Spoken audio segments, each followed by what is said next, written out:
You happy with your body language? No, I was saying it was very... I was turning away, I was like that, and which looked very bad, so I realised...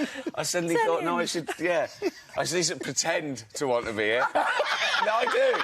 I love this show. We're going to do an interview.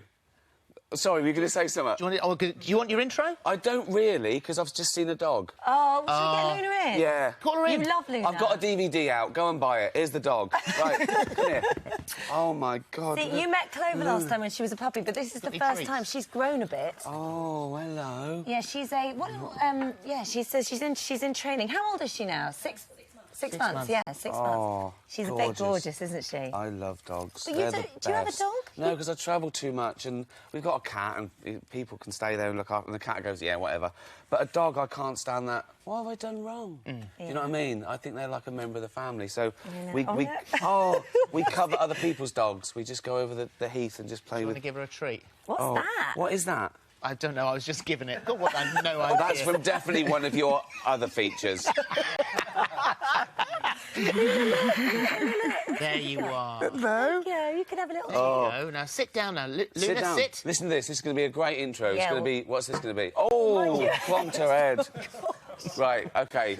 This is live. We've dumped your intro now. Fine. Do you want the Whatever. clip? Do you want a clip? Go on, yeah. Oh, is this from this is the movie Life on the Road by David Brent, out now on DVD. Here's a clip. Been out with all sorts of girls. Rich girls, poor girls, white girls, you know, thin girls, fat girls. I went out with a very big lady, lovely, bubbly, beautiful eyes. All my mates were like, oh, Brent, if she lost weight, she'd be an absolute stunner. And she did lose weight. And she wasn't a stunner, which was very disappointing. A surprise to everyone.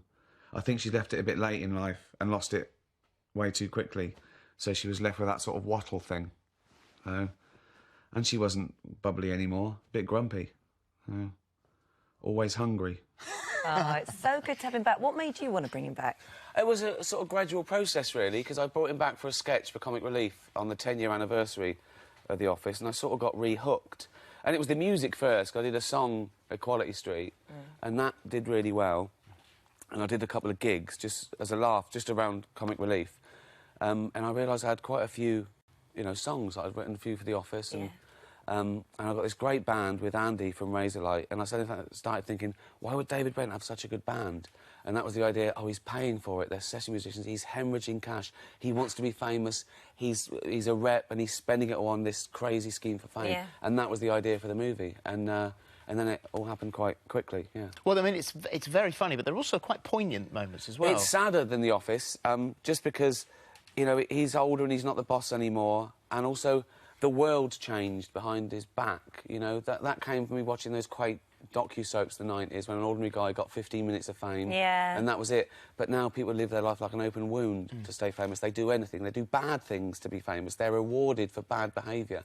And they do these reality shows and they reach their lowest ebb just to be on telly. And Brent can't quite compete with that because he wants to be a real singer-songwriter. So he's a nice person. It's sort of, we realise in retrospect... He needs a hug. He needs a hug, that's it. That's it. He just wants to be famous. He thinks it'll sort his life out.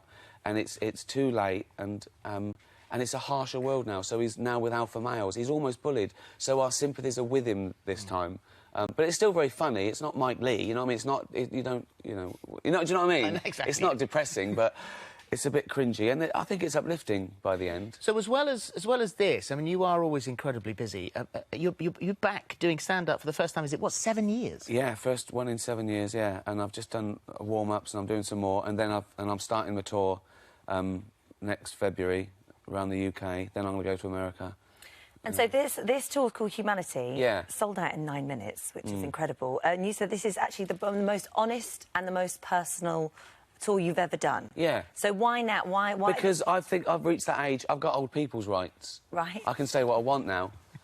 Do you know what I mean? I've reached But you're not an old person. No, but I don't care anymore. I just want to say everything before I die.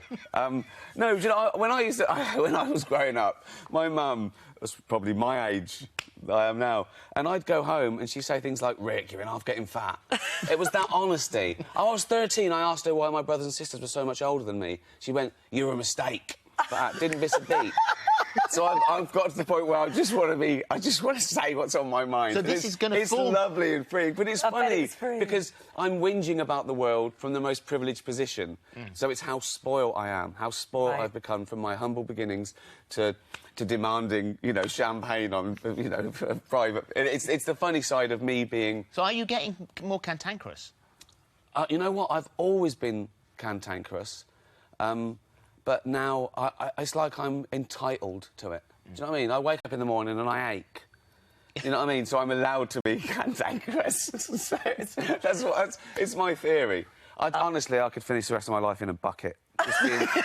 Just being fed red wine in one end, out the other, nurse, and that I'd be happy with that.